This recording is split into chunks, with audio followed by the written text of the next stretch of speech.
Om Gam Ganapatye Namaha. Kaliyuga Kalpataru, Fourth Delight, Shri Yati Sarvabhouma. Chapter 28.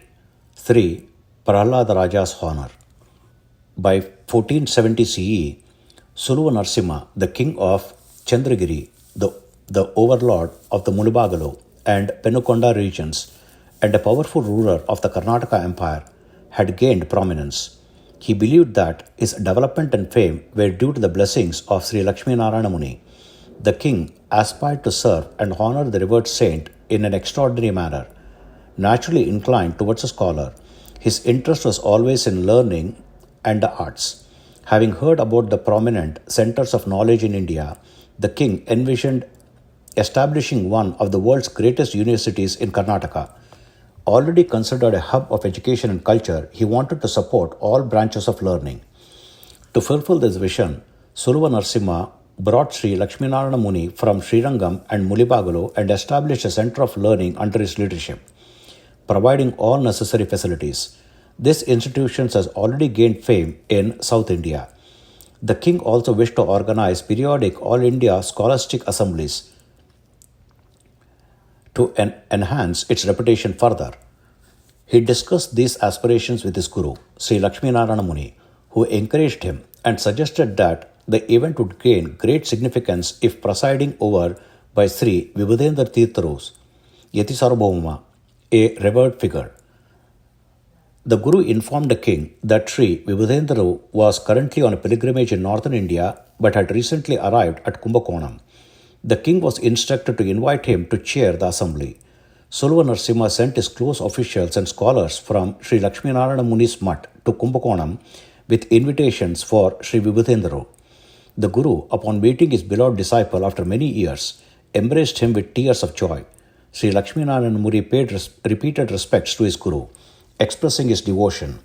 A popular story recounts that Sultan Bahulul Lodi's son was declared dead and buried, but Sri Vyasa revived the prince with holy water and prayers, demonstrating the power of Hindu mantras and the divine blessings of Sri Hari. Out of gratitude, the Sultan honored the saint with an extraordinary gesture of presenting a green canopy carried on a camel. With the arrival of Sri Vibhudendra Tirtharu, Sri Lakshminarayana Muni had strong support. Suluva Narasimha organized a grand Saddarshana Vidvat Mahasabha in Mulibagalu, inviting scholars from across South India. The assembly was inaugurated under the presidency of Sri Vibhudendra Tirtharu, a legendary scholar, philosopher, and head of the Madhva institution. The event became a historic gathering, with participants including eminent scholars, poets, writers, artists, Haridasa sect members, ascetics, and heads of various monasteries. Thousands of devotees and scholars from different regions attended. The assembly, marked by joy and enthusiasm, lasted 12 days, during which debates on various scriptures were held daily. Hundreds of students participated in examinations in different disciplines, and cultural events like poetry, competitions, music, and Haridasa meetings were organized. Sri Lakshminarayana Muni's brilliance in every field of knowledge, debate skill, and examination methods astonished the assembly of scholars, ascetics, and dignitaries. Sri Vibhudendra Tirtharu himself marveled at his disciples' unparalleled intellectual prowess and contributions to philosophy. During this event, Sri Lakshminarayana Muni presented a highly scholarly and impactful commentary on his work, Vaga, based on Sri Nayasudha. Over 3 to 4 days, leaving scholars, devotees, and thousands of attendees in awe. Sri Vibhudendra Tirtharu himself published Vaga and praised its depth and brilliance, acknowledging it as a timeless contribution to Dvaita philosophy. Moved by these extraordinary achievements, scholars and ascetics recommended that Sri Lakshminarayana Muni be honored appropriately. The king and Sri Vibhudendra Tirtharu agreed and decided to confer the title Yati Chakravarti on the saint. However, Sri Lakshminarayana Muni with great humility declined the title, stating that his guru, Sri Vibhudendra Tirtharu, was the true emperor of the Dvaita philosophy, and that accepting such a honor would be a betrayal of his guru.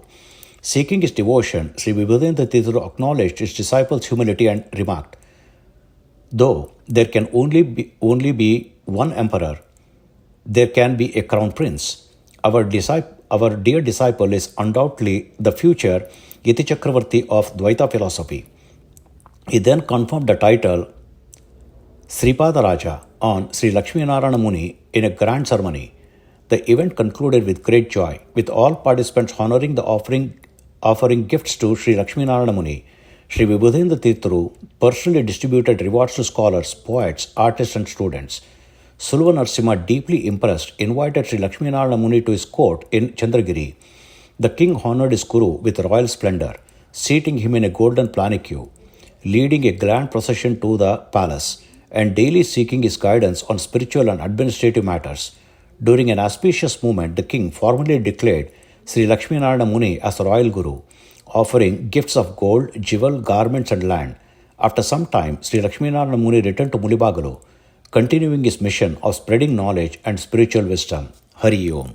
Om Sri Krishnarpanamastu.